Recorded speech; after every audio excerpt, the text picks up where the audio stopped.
Jesus, true to the Father's word. I do only that which the Father says. It's written, a man shall not live by bread alone, but by every word that proceeds out of the mouth of God. Jesus, forever true to that word. There come a time when he lost all the friends he had. Every one of them forsaken him and went away. All of them. How could a man that could foretell events to the mark and never failed, and sat in accordance with his face bleeding from tops of beard and the gaumy drunken spit from the soldiers running down his face with a rag on his head and hit him on the head with a stick and said, prophesy and tell us who hits you.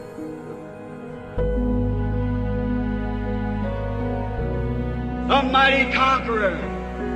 He died as a witness to the earth, to a witness to the prophets. At 33 years old, he conquered the cross. He conquered the shame. He conquered every devil. And when he was dying, Jehovah God turned his face on him, and he died alone, forsaken by God. When the worshiper puts his hands by faith upon the body of the Lord Jesus and feels the tear of sin and the mark of spit in his own face, feels the groanings of Gethsemane, the agonies of Calvary, and knows that he's guilty and confesses his sins correctly. Oh, blessed Lord, I am guilty, and I have no other way but you to help me. And by faith, your bidding, the Holy Spirit has come and bid me come, and I now by faith accept Jesus as my personal Savior.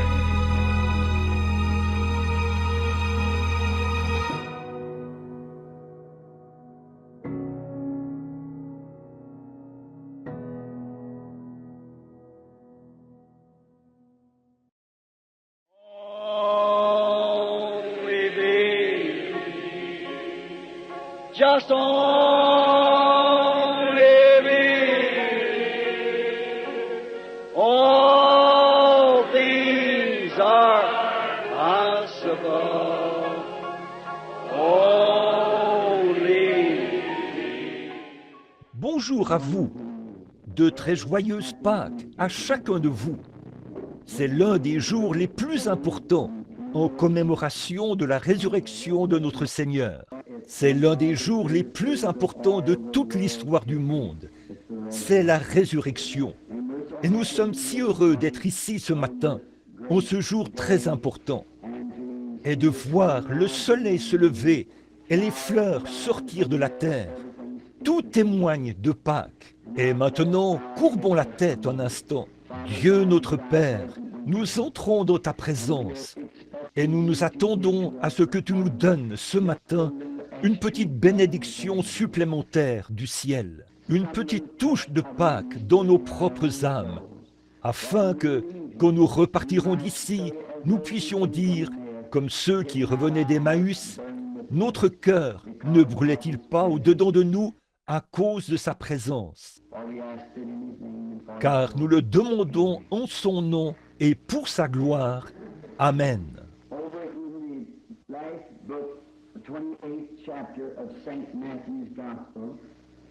Dans le dernier livre, le chapitre 28 de l'évangile de Matthieu, le verset 7, j'aimerais lire un texte alors que nous entrons dans ce service.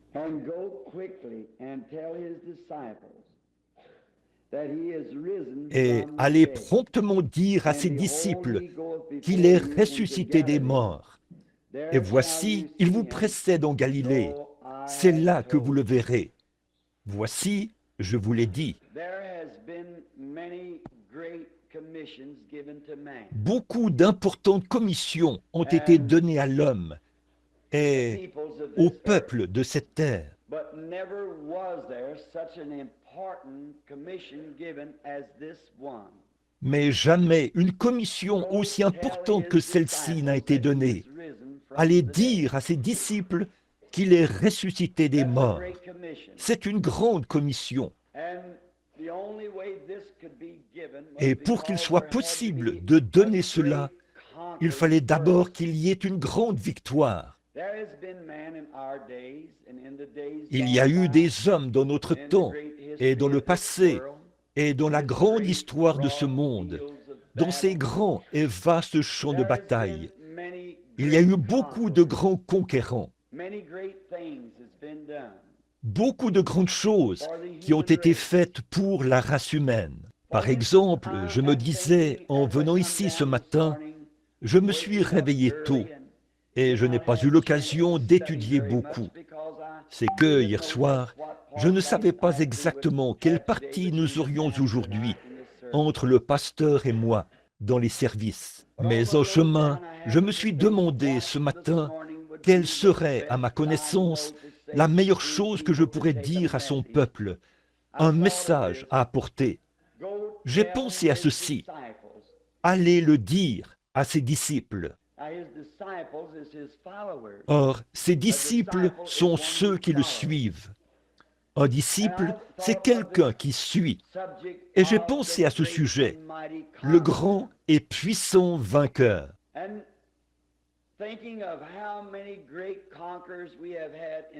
Et en pensant au nombre de grands conquérants que nous avons eus dans ce monde, et les grandes choses qu'ils ont faites pour faire avancer et améliorer le mode de vie humain, je pensais au grand Napoléon, à son époque, qu'il n'était pas exactement un Français, mais il avait quelque chose en tête.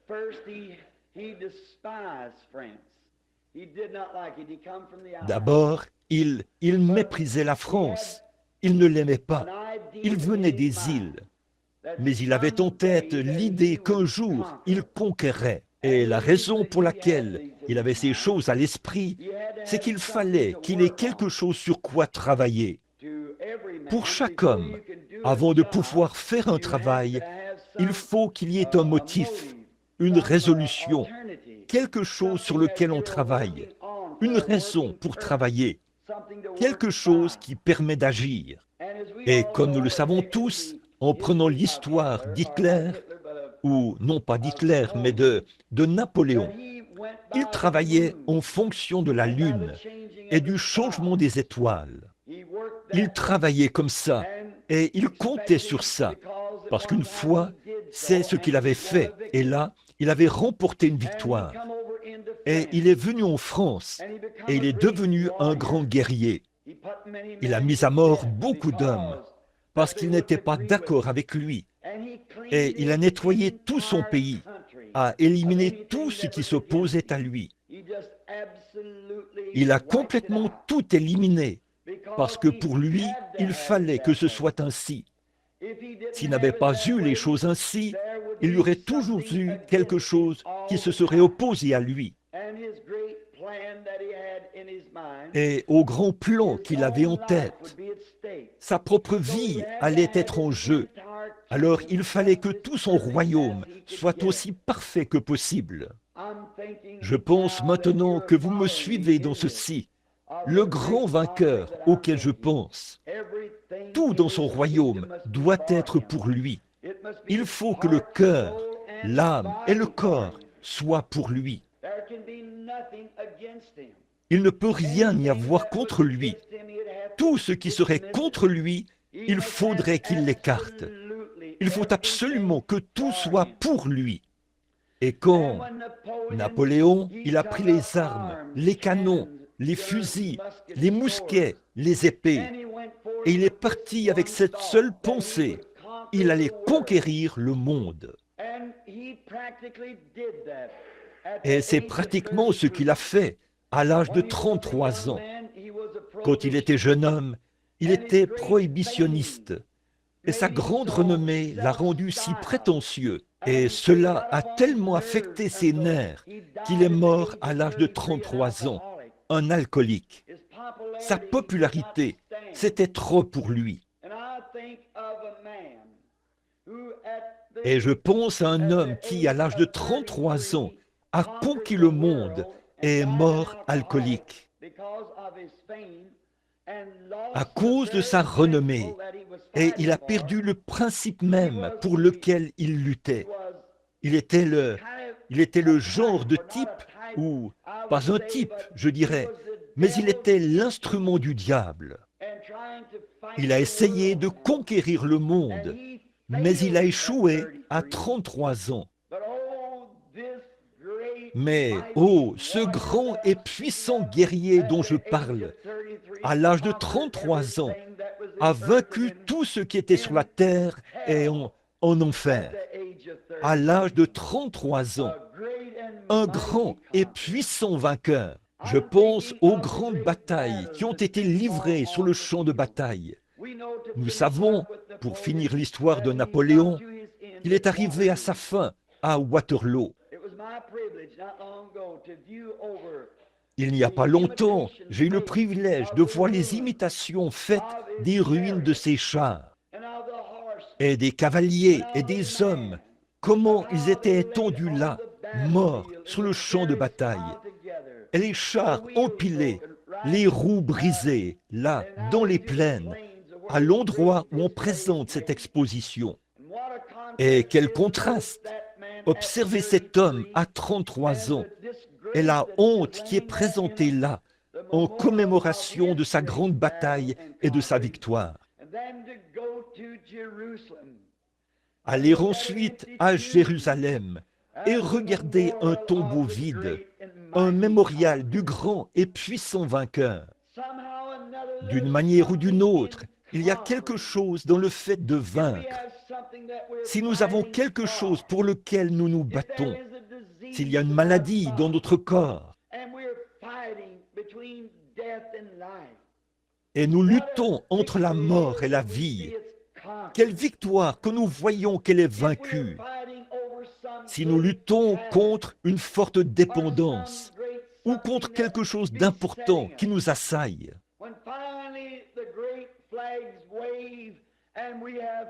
quand finalement les grands drapeaux flottent et que nous avons vaincu cela, quel sentiment cela produit en nous, car nous pouvons alors être un vainqueur.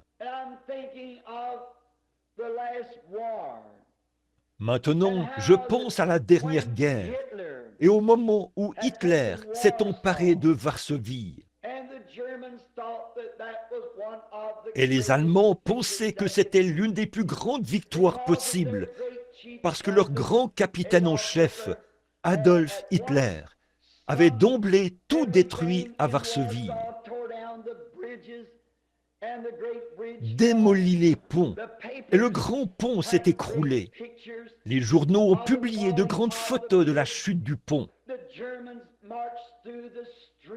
Les Allemands ont défilé dans les rues, ils ont battu du tambour, donné des coups de sifflet, et les milliers d'avions sont passés au-dessus de lui, alors qu'il remportait sa première grande victoire, parti comme un Alexandre le Grand ou un Napoléon à la conquête du monde. Mais comment a-t-il fini? Dans la honte, certainement. Je me souviens quand ils ont construit la grande route de Birmanie. Il doit y avoir, s'ils ont traversé la montagne. Il y a peut-être ici ce matin quelques-uns des hommes qui ont traversé cette grande route. Quelle tâche cela a été! Combien il a vraiment fallu travailler et quel grand travail ils ont accompli. Et combien d'argent il en a coûté pour construire cette route de Birmanie, les millions de dollars. Les hommes qui ont perdu la vie en construisant cela. Mais finalement, au bout d'un certain temps, quand le dernier kilomètre de la route a été construit et quand la route a été achevée, oh, combien les gens ont lancé des cris de victoire. Ils avaient une route par laquelle ils pouvaient traverser les montagnes pour remporter la victoire. I'm thinking of another Je pense à une autre route qui un jour a coûté la vie à notre Seigneur béni. It was not Ce n'était pas seulement une route sur la terre, but it was a mais c'était une highway grande route appelée la grande route de la sainteté, where the unclean shall not pass through. où l'impur ne pourra pas passer. Seulement ceux qui sont marqués, seuls ceux qui sont du même côté que lui, passeront sur cette grande route. Great victories has been won. De grandes victoires ont été remportées. Remember well. Beaucoup d'entre nous aujourd'hui se souviennent bien de la Première Guerre mondiale. I remember when I was just a little Je me boy. souviens quand je n'étais qu'un petit garçon, j'entendais les sifflets retentir, et même les fermiers dans les champs ont arrêté leurs chevaux et ont agité leurs chapeaux. Ils ont crié, ils ont hurlé. Qu'est-ce qui s'était passé? La guerre était terminée.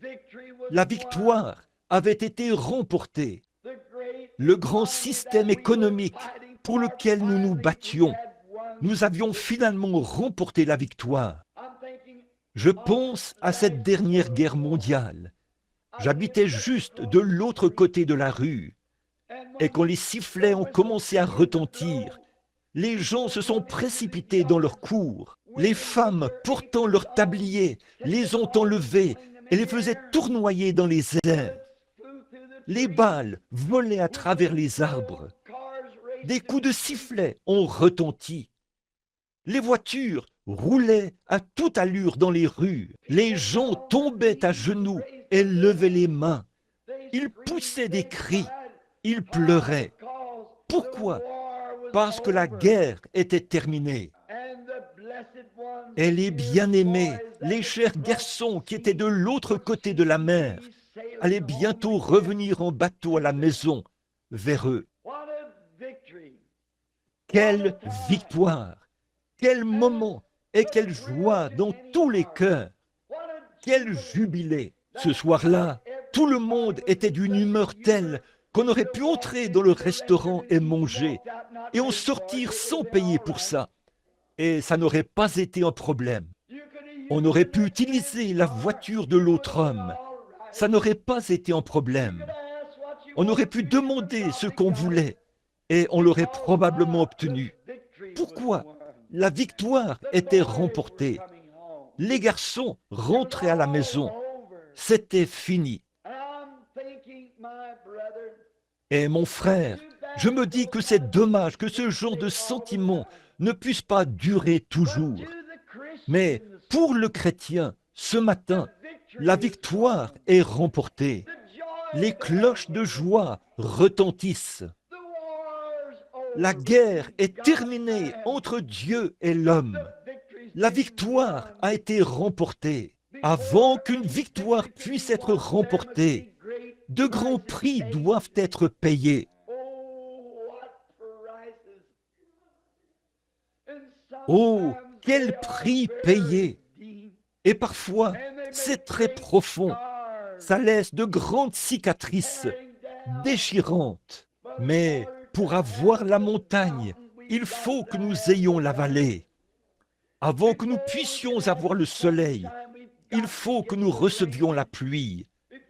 Avant de pouvoir avoir la lumière, il faut que nous ayons la nuit. Avant que nous puissions avoir le bien, il fallait qu'il y ait le mal. Sinon, on n'aurait jamais su ce qu'était le mal. Mais pour vaincre et gagner la plus grande bataille qui ait jamais été gagnée, quelqu'un est sorti de la gloire il y a de nombreuses années. Et il n'a pas pris sur lui la forme d'un ange. Il n'est pas venu en tant que grand personnage. Mais il allait prouver qu'on n'a pas besoin de mousquets et de balles, ni de bombes atomiques pour gagner une guerre. Il s'est revêtu d'humilité comme un petit bébé, et il est né dans une crèche. Il n'y avait même pas de lieu pour sa naissance. quand il est venu. Je veux que vous observiez le matériel de guerre qu'il a utilisé. Or, toute la race d'Adam était dans la servitude.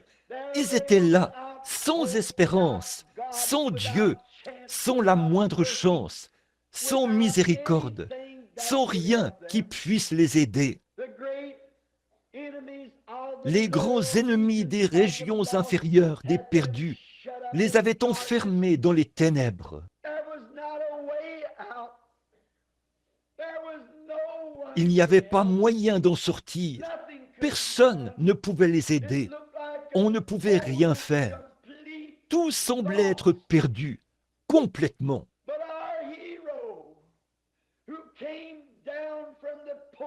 Mais notre héros, qui est descendu des portes de la gloire, il s'est abaissé, car aucun homme sur terre ne pouvait faire ce travail.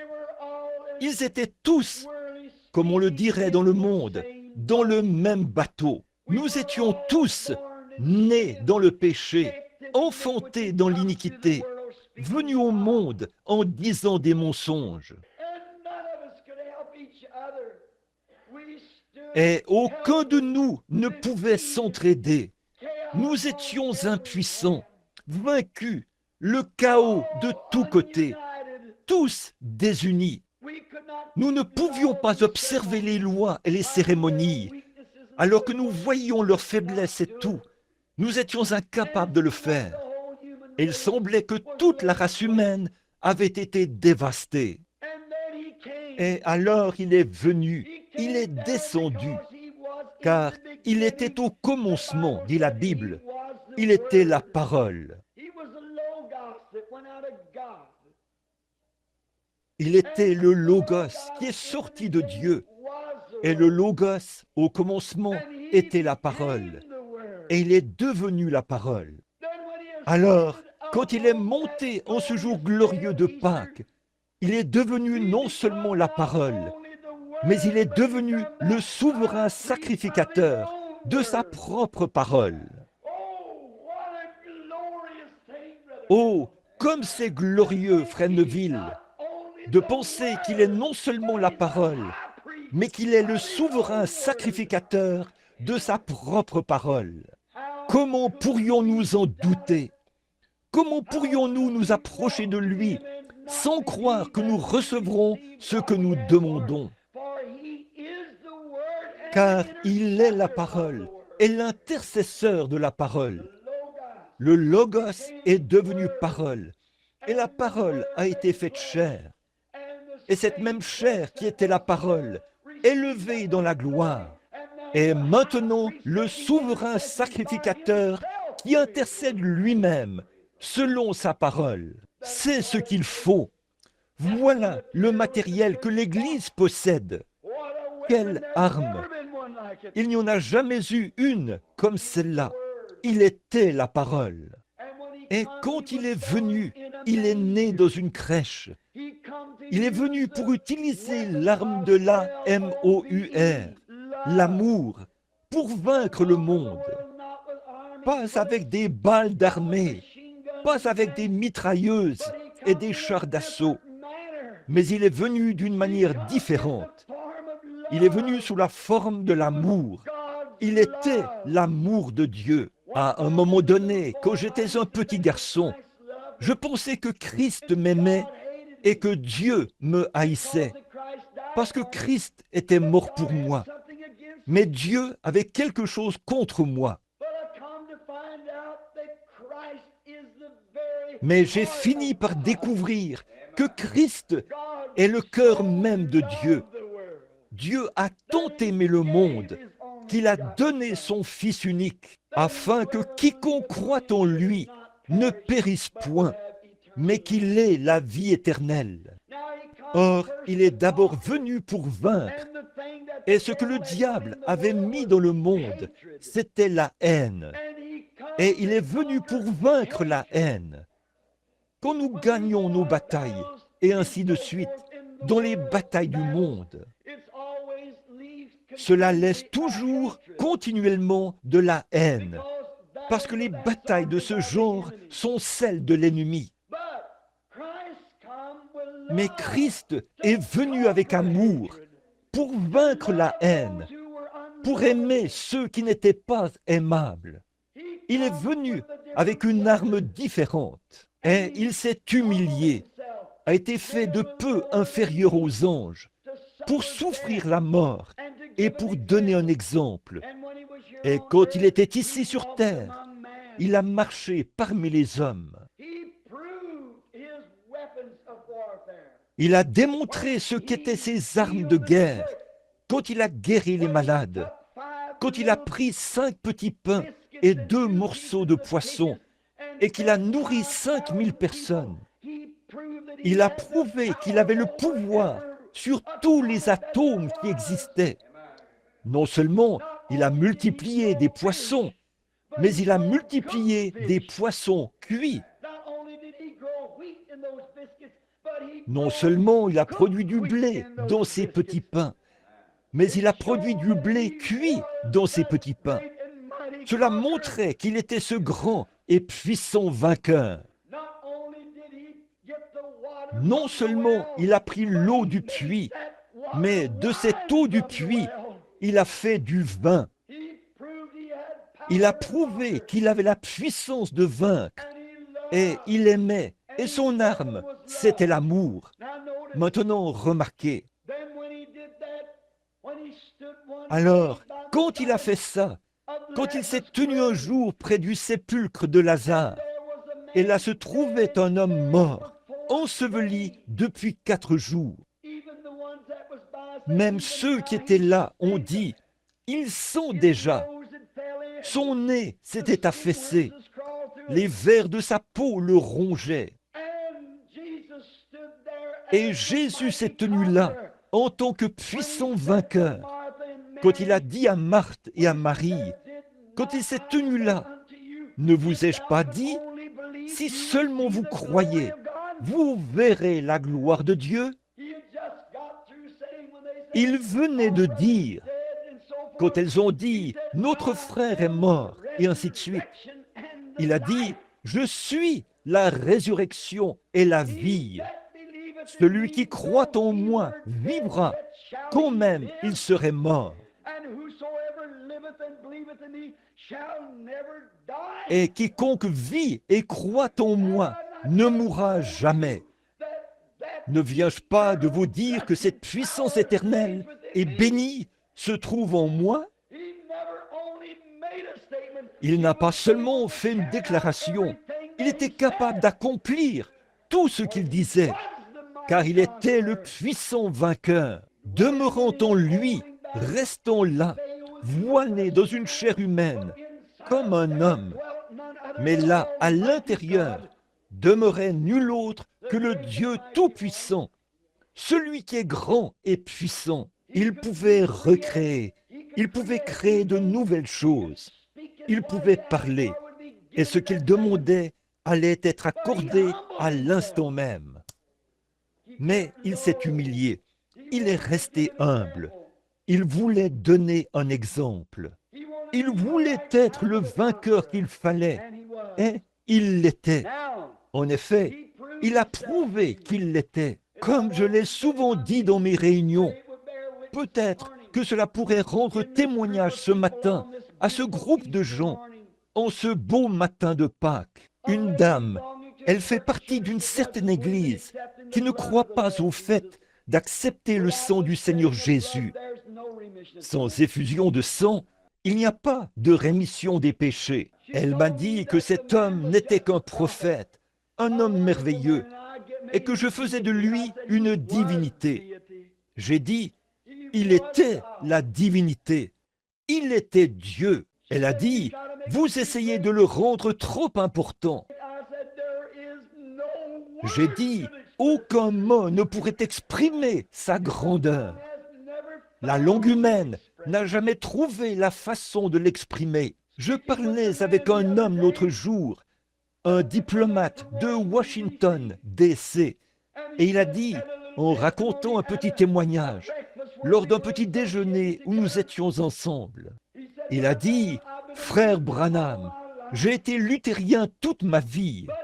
Mais, a-t-il dit, l'autre jour, alors que j'assistais à un réveil à l'ancienne mode, a-t-il dit, je me suis agenouillé à l'autel et je voulais avoir une expérience avec Dieu. Il a dit, et pendant que j'étais là, à genoux. Or, c'est un diplomate de Washington qui a même servi sous le président Coolidge. Et quand il a levé les yeux, a-t-il dit, j'ai eu une vision de Jésus. Il a dit, je peux parler 9 langues avec facilité. Il a dit, mais de toutes ces 9 langues, je n'ai pu trouver aucun mot. Il a dit, alors j'ai simplement levé la main et il m'en a donné une nouvelle avec laquelle parler. Il a dit, je viens de voir la gloire de son visage. Cette dame m'a dit, elle a dit, frère Branham, Jésus n'était rien d'autre qu'un homme, juste un prophète.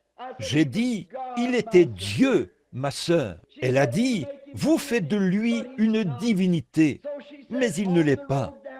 Alors elle a dit, en route vers le sépulcre de Lazare, la Bible dit, il pleura. Certainement, il était le cœur même de Dieu. Il a souffert comme nous souffrons. Il était chair comme nous sommes chairs. Il avait dans son corps les mêmes désirs et les mêmes choses que nous avons. Pourtant, pour devenir un sacrifice parfait, il fallait qu'il vive toutes ces choses. Il l'a fait. Mais j'ai dit, elle a dit, il a pleuré en se rendant au sépulcre de Lazare. J'ai dit, mais, oh madame, c'est vrai, il était un homme quand il pleurait. Mais quand il s'est tenu là, près de ce sépulcre, où reposaient les morts silencieux, où un corps pourri gisait, recouvert d'une serviette, quand il a dit, ôtez la pierre, il a redressé son petit corps et il a dit, Lazare, sors. Et un homme qui était mort depuis 4 jours s'est levé sur ses pieds. Qu'est-ce que c'était? La corruption a reconnu son Créateur.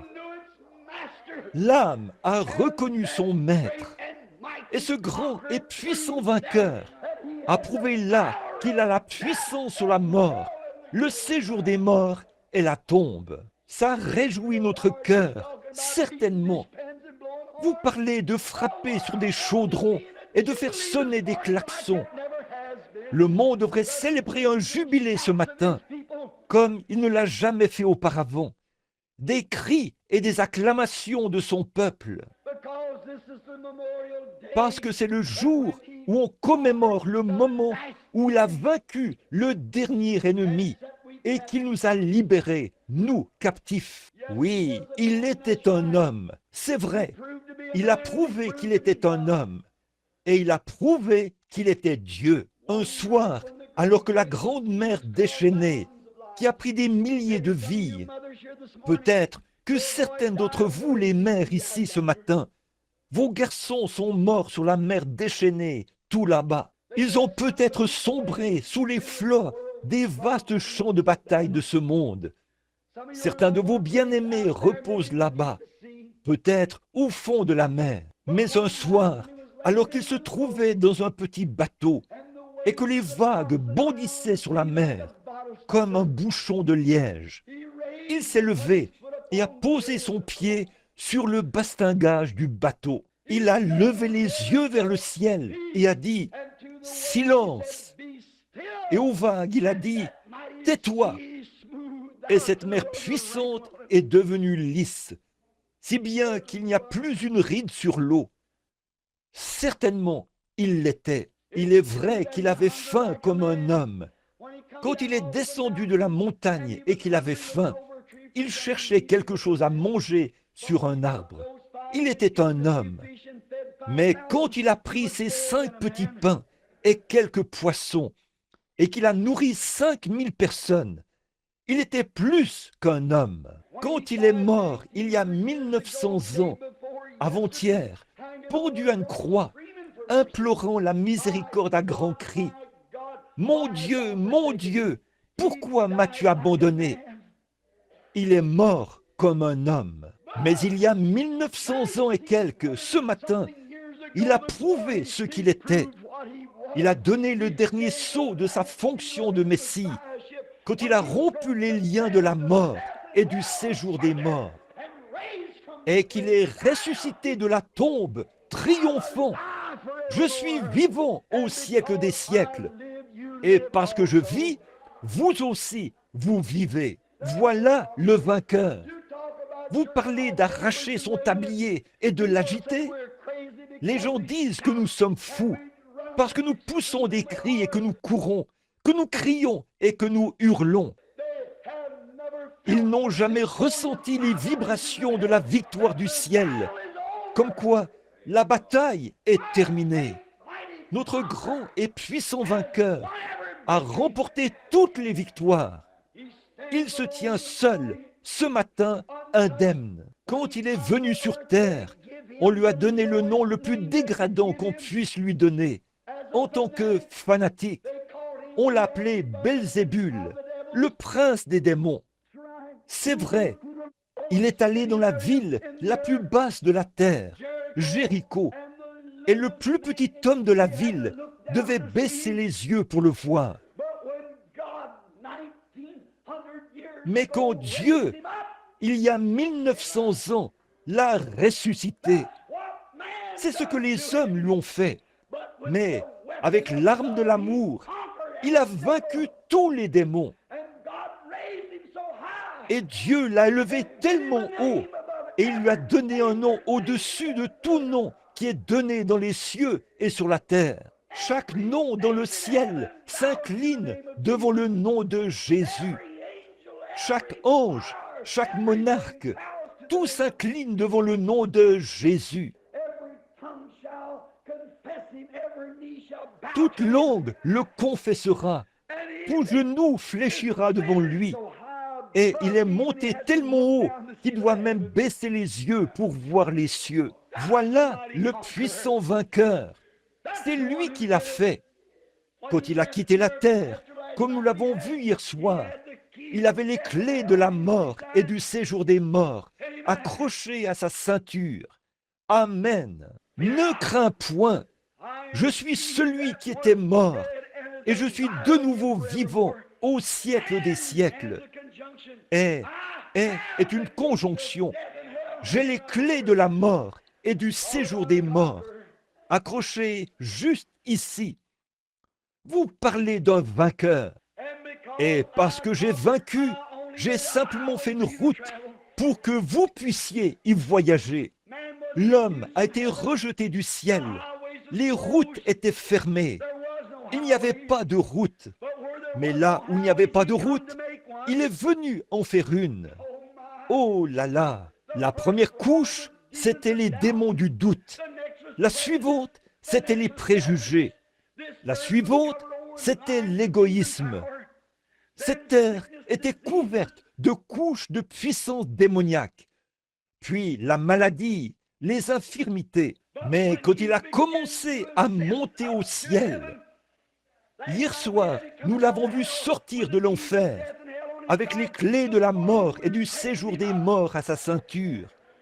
Ce matin, nous l'emmenons là-haut. Alléluia! Quand il est ressuscité, il était triomphant. Et en montant, il a brisé tous les pouvoirs du diable qui s'emparent des hommes. Il est monté en haut et a fait des dons aux hommes, les dons du Saint-Esprit. Le puissant vainqueur, il se tient seul ce matin. Et entre lui et chaque croyant, il y a la grande route bénie de la sainteté, sur laquelle marcheront les justes. Il n'y a pas moyen de contourner cela. Il n'y a qu'une seule voie qui a été tracée à partir de la gloire.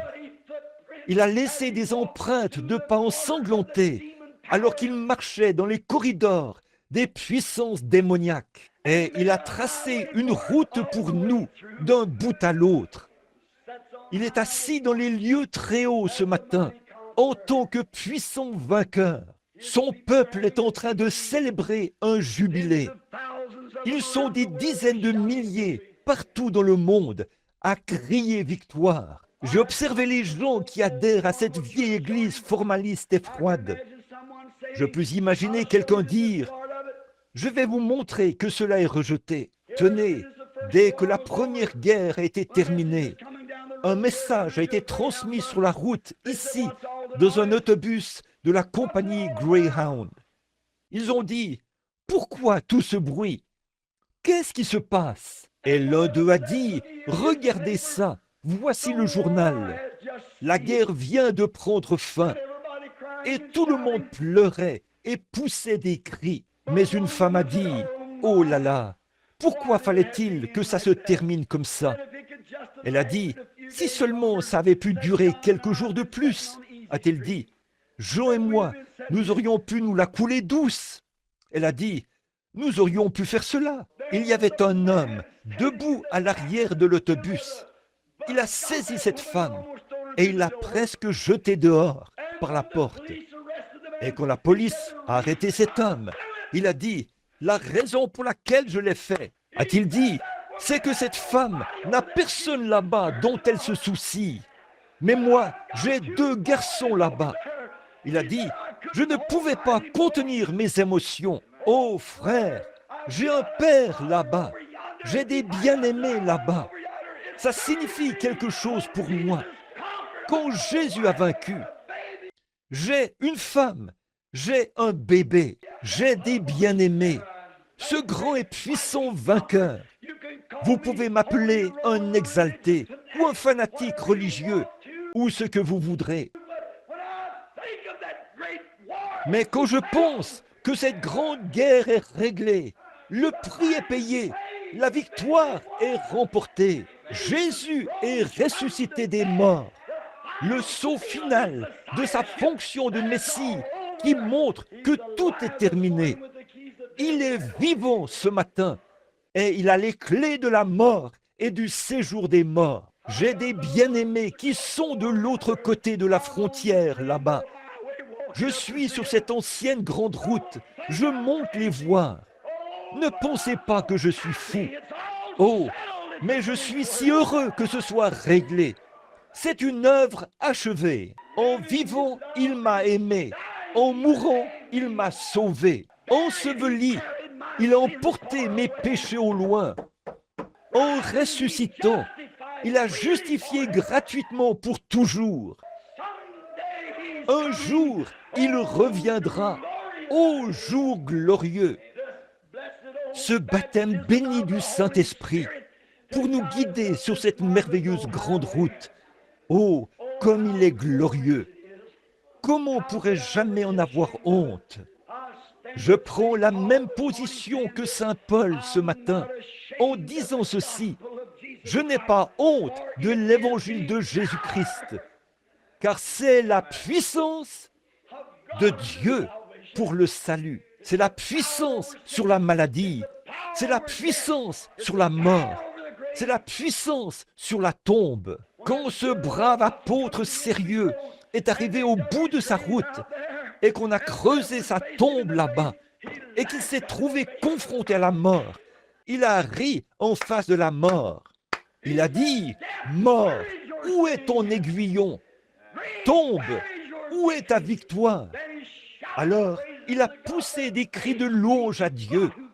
Mais grâce soit rendue à Dieu qui nous donne la victoire par notre Seigneur Jésus-Christ, le vainqueur le plus puissant qui ait jamais vécu, le vainqueur le plus puissant qui soit jamais mort, car il était le seul qui pouvait vaincre, mourir et vaincre la mort elle-même, et ressusciter en triomphe.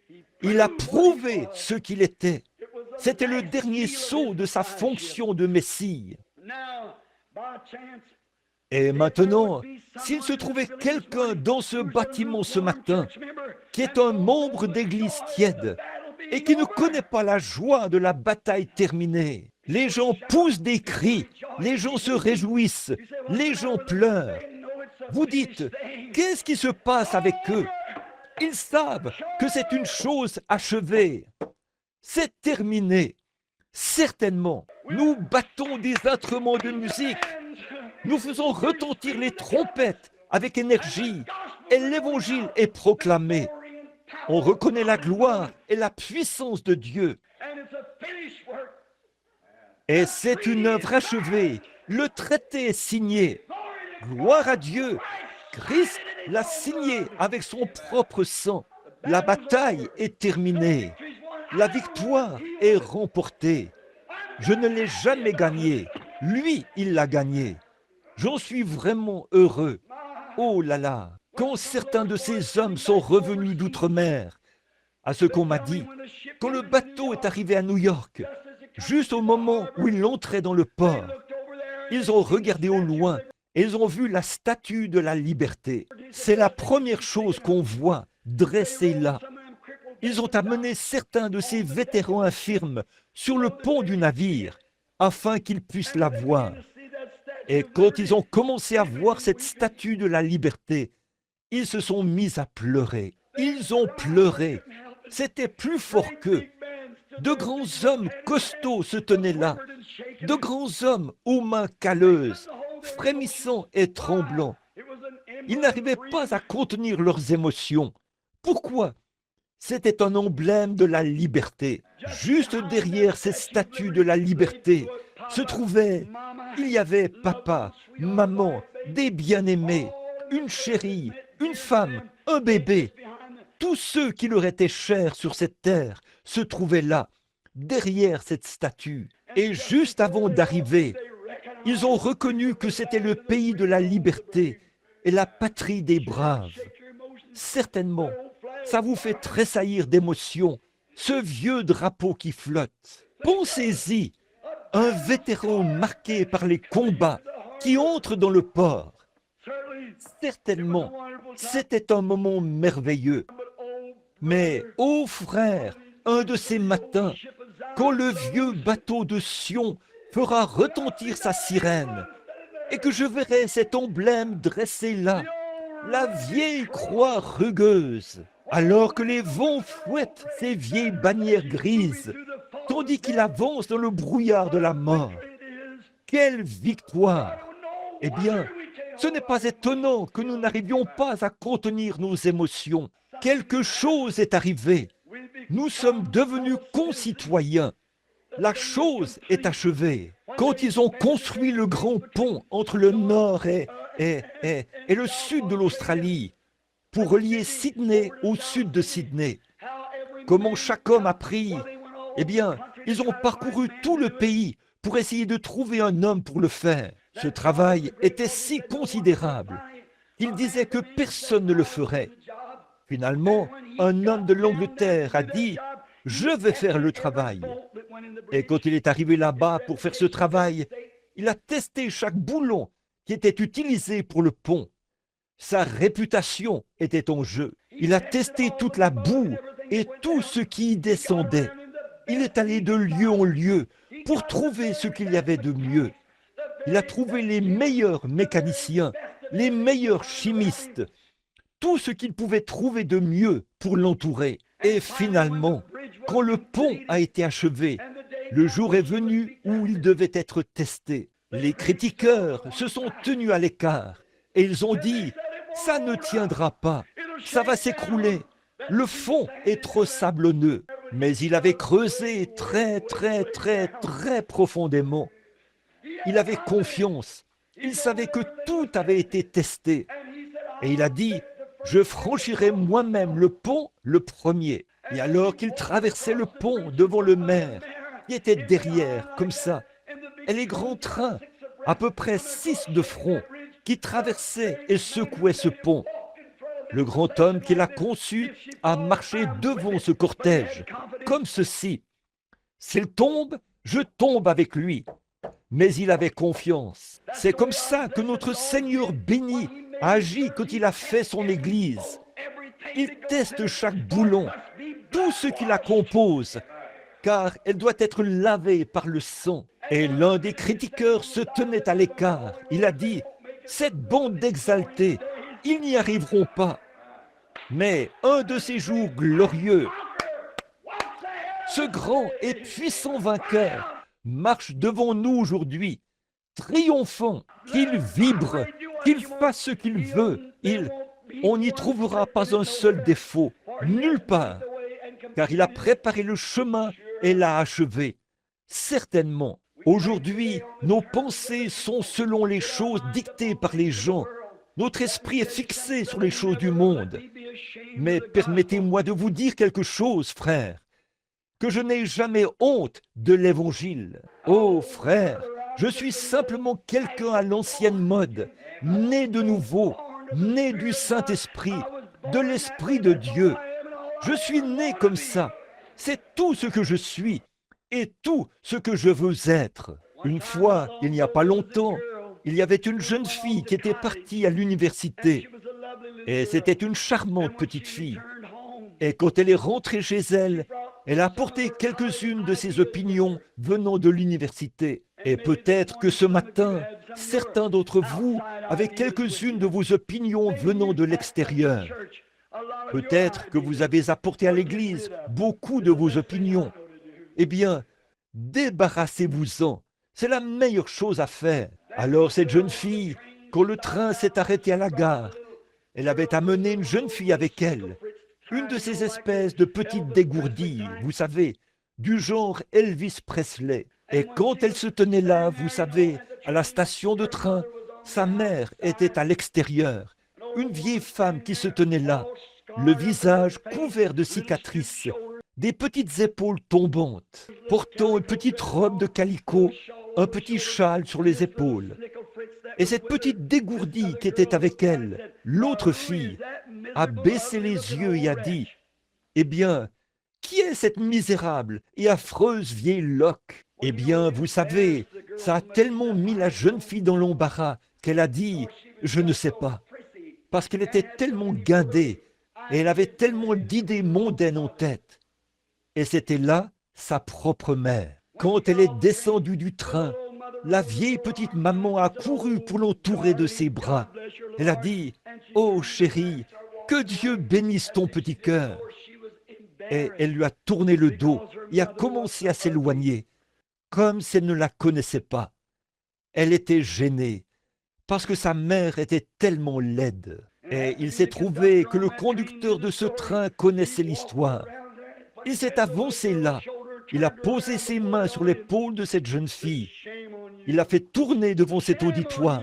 Il a dit, « Honte à toi, honte à toi. » Il a dit, « J'ai vu l'époque où ta mère était 10 fois plus jolie que toi. » Il a dit, « J'habitais dans le quartier. » Et il a dit, « Tu étais un petit bébé et tu étais à l'étage, dans ton berceau.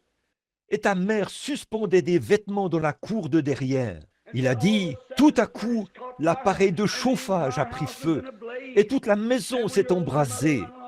Et quand ta petite maman a couru, elle savait que tu étais à l'étage, là-haut. Il a dit, les gens criaient et ont essayé de l'attraper. Mais elle a arraché ce qu'elle portait et elle a couru à travers ces flammes en montant à l'étage.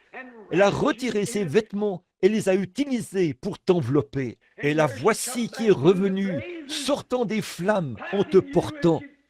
Elle s'est évanouie dans la cour, avec toi dans ses bras.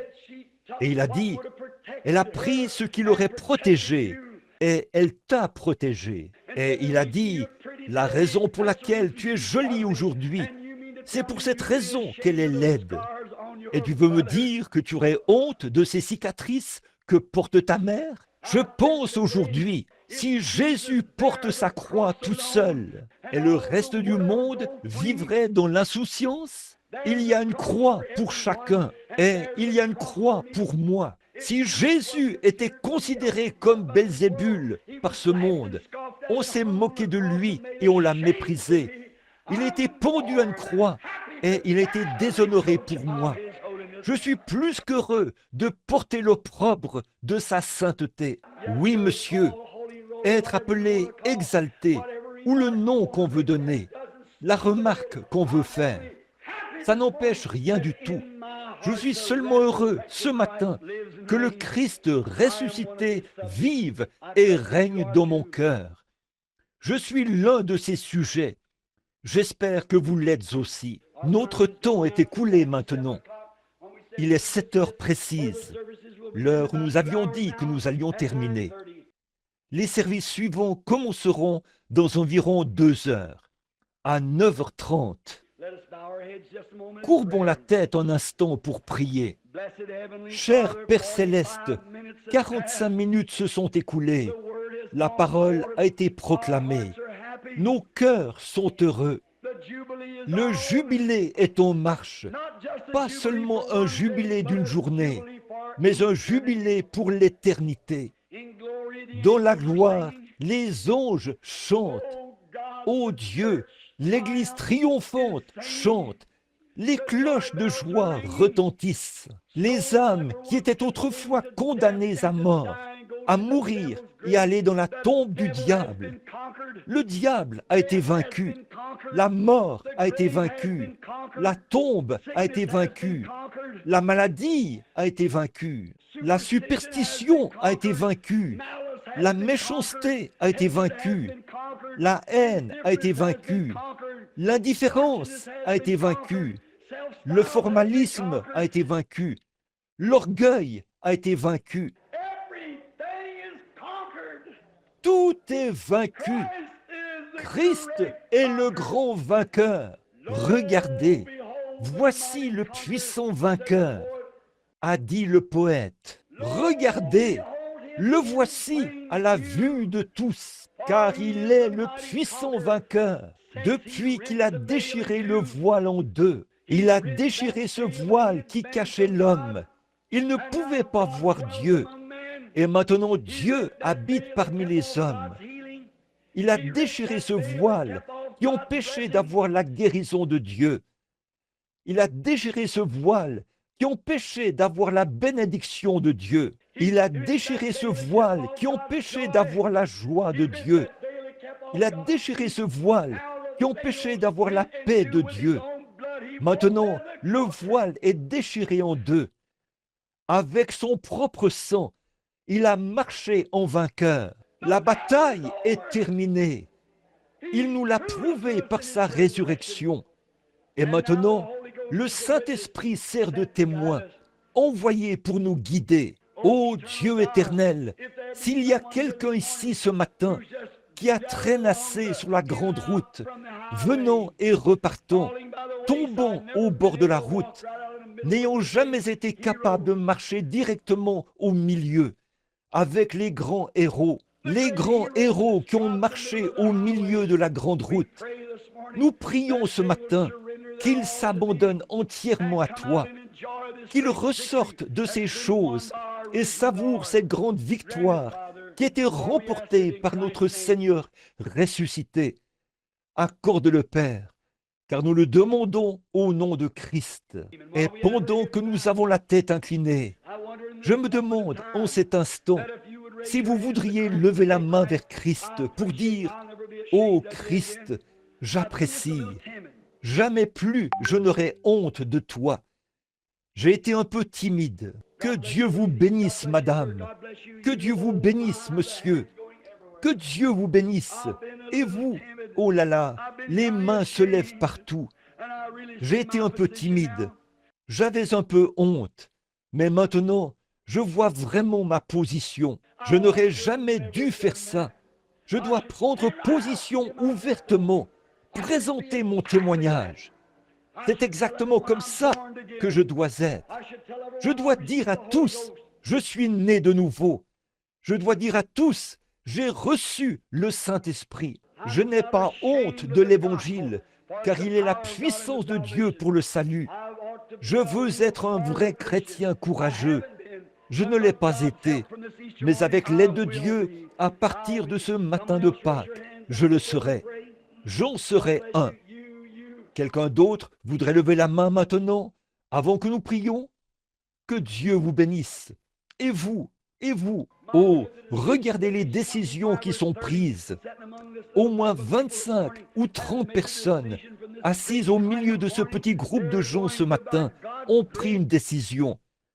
À partir de ce grand matin de triomphe, ils vont, par la grâce de Dieu,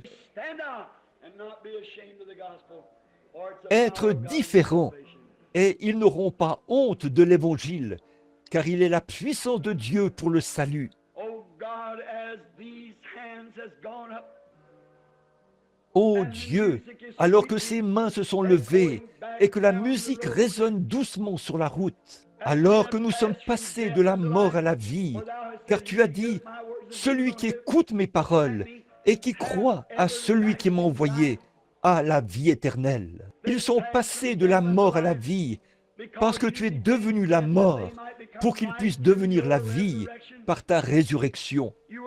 Tu as été fait inférieur aux anges. Tu es descendu pour être un homme. Tu es sorti de cette grande théophanie dans l'au-delà. Tu as été fait chair et tu avais du sang. Et tu as versé ce sang afin que tu puisses fournir un moyen d'échapper pour chacun de nous. Non seulement l'as-tu fait, nous l'avons lu dans la Bible, mais tu l'as prouvé de façon infaillible en ressuscitant des morts et en ressuscitant les morts quand tu étais ici sur terre. Non seulement cela, mais tu l'as doublement prouvé, comme tu l'as fait pour Abraham.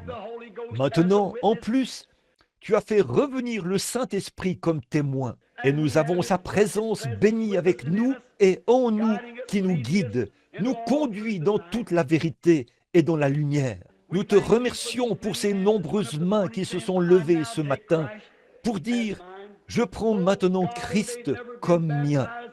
Ô Dieu, s'ils n'ont jamais été baptisés dans l'eau, ce qui représente la grande mort, l'ensevelissement et la résurrection de leur Seigneur béni, puissent-ils revenir au service ce matin, apporter leurs vêtements et être prêts pour descendre dans ce baptistère glacé.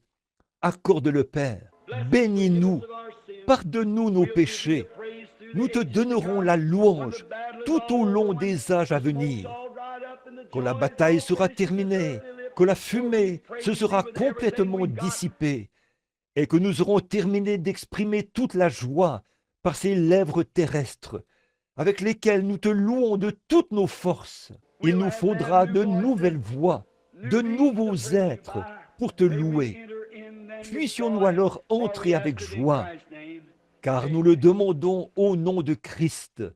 Amen.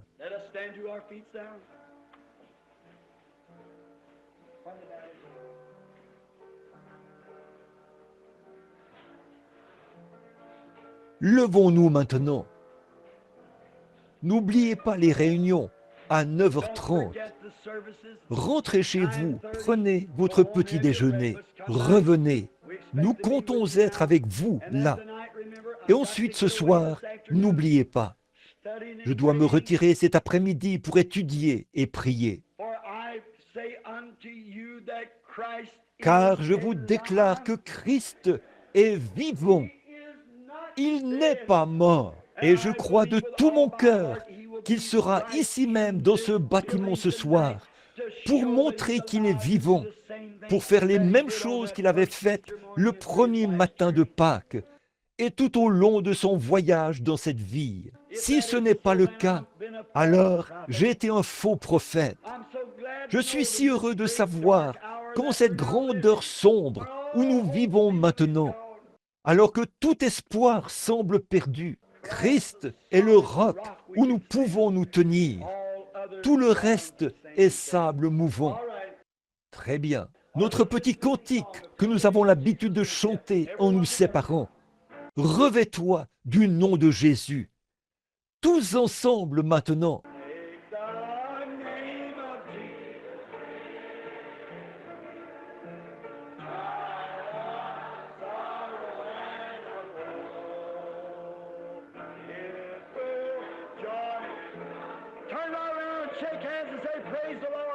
Tournez-vous, serrez-vous la main et dites « Gloire au Seigneur » à quelqu'un près de vous. Eh bien, que le Seigneur soit béni.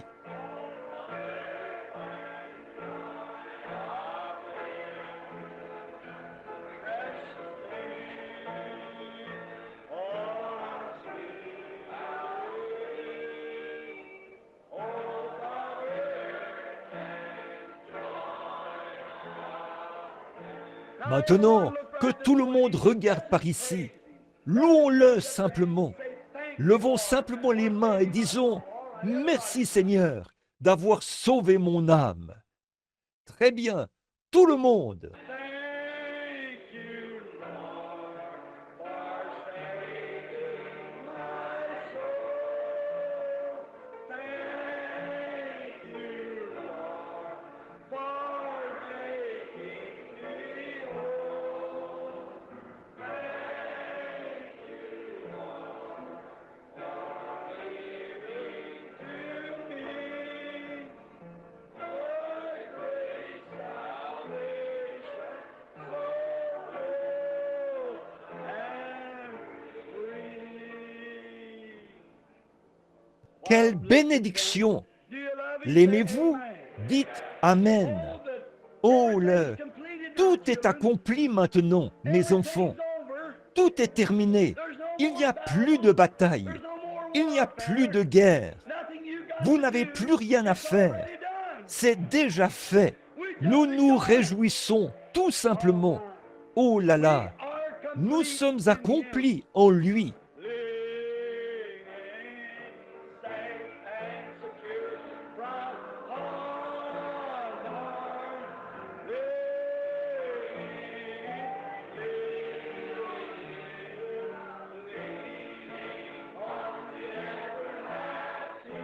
from harm.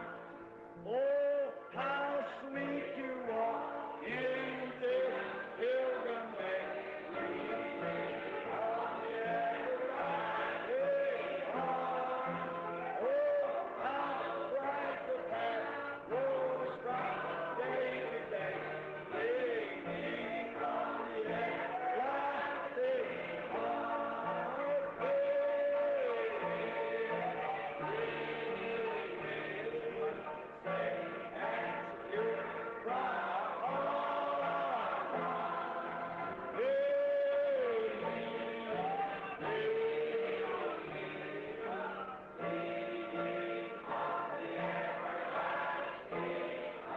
You can have a handkerchief. Vous qui le pouvez et qui avez un mouchoir, sortez-le. Safe and secure from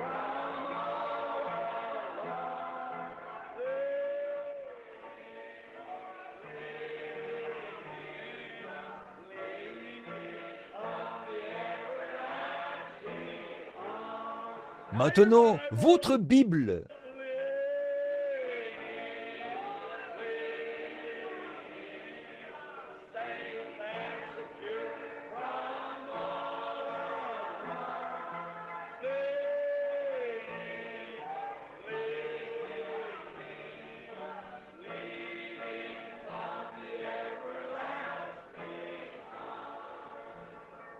What is it? Safe and secure. Qu'est-ce que c'est? Bien à l'abri. Tout est terminé. Tout est achevé. La bataille est terminée. Le dernier sceau est brisé. Il est monté. Alléluia!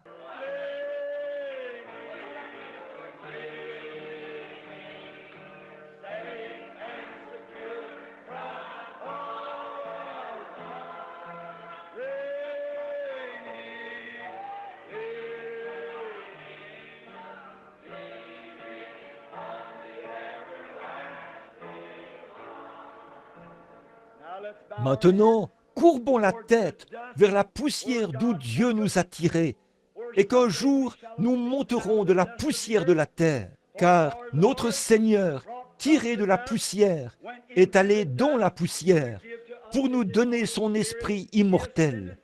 Il est monté de la poussière, et tous ceux qui sont en lui monteront un jour avec lui dans les régions des bénis. Alors que nous avons la tête inclinée, je vois que frère Smith est au milieu de nous ce matin, le pasteur de l'Église de Dieu. Il m'a appelé hier soir. Frère Smith, pourriez-vous simplement avancer? Je me demande maintenant si frère Smith veut bien terminer la réunion par un mot de prière. Alors que vous vous dépêchez de rentrer chez vous et que vous prenez votre petit déjeuner, revenez pour le service de l'école du dimanche et le service de baptême qui commenceront exactement à 9h30. Shall we bow our heads while Brother Smith dismisses us in prayer?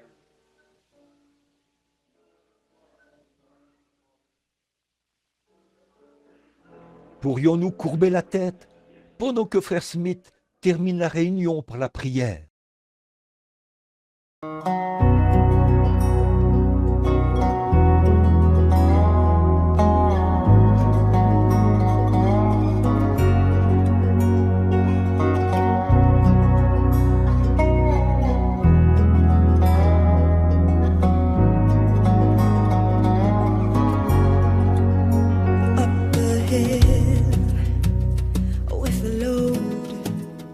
Jesus walked up Calvary's road.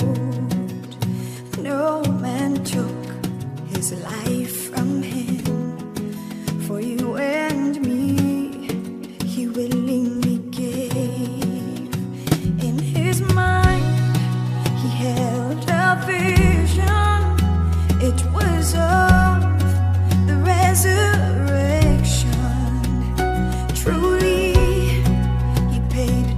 price, our victory's complete in the perfect sacrifice. For in death,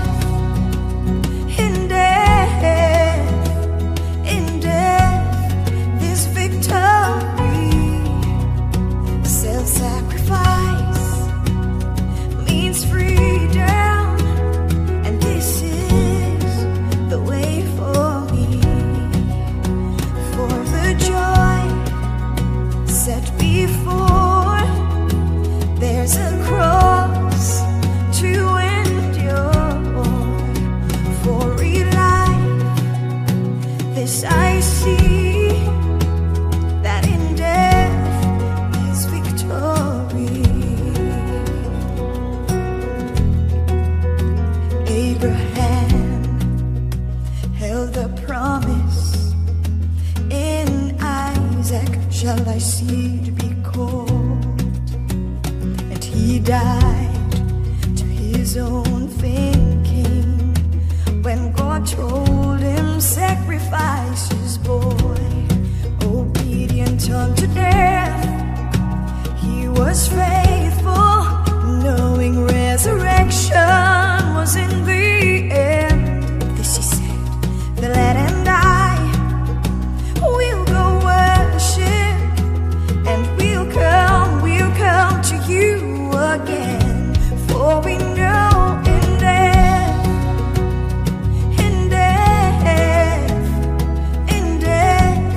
there's victory. Self-sacrifice means freedom, and this is the way for me. By faith Joshebed placed Moses in the mouth of death on the river Nile. Pharaoh's daughter, finding him to the house of death, she took the child, and there he lived with those who sought his life, and to the desert he had to flee, where he died to his own thinking, to lead Israel to their victory. So we see in death,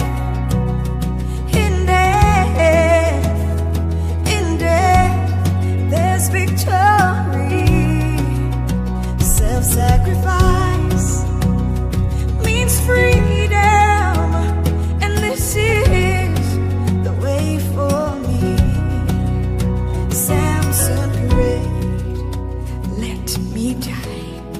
His victory that day was more than in all his life. If I perish, I perish, but the king I'll see. I must go and set my people free. The 3 Hebrew boys walked in this plain. They did not bow down, and God delivered them to that decree. Daniel did not give in.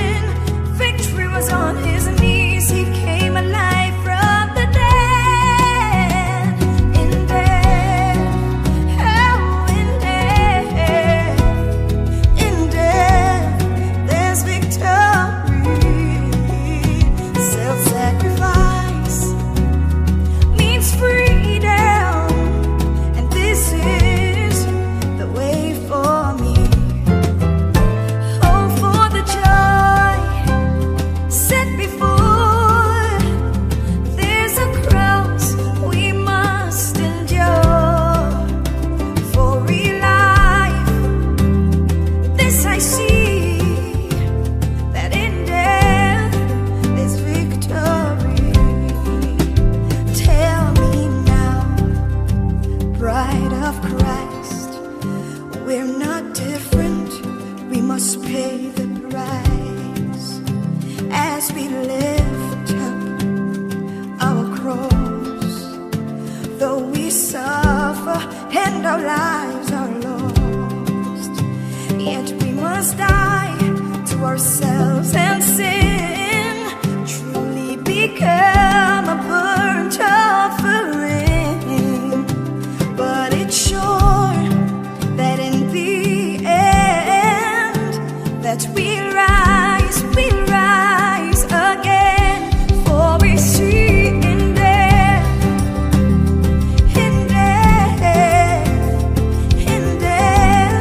there's victory. Self-sacrifice means freedom, and this is the way for me. For the joy set before, there's a cross we must endure. For in life this I see, that in death there's victory. For the joy set before, there's a cross we must endure. For in life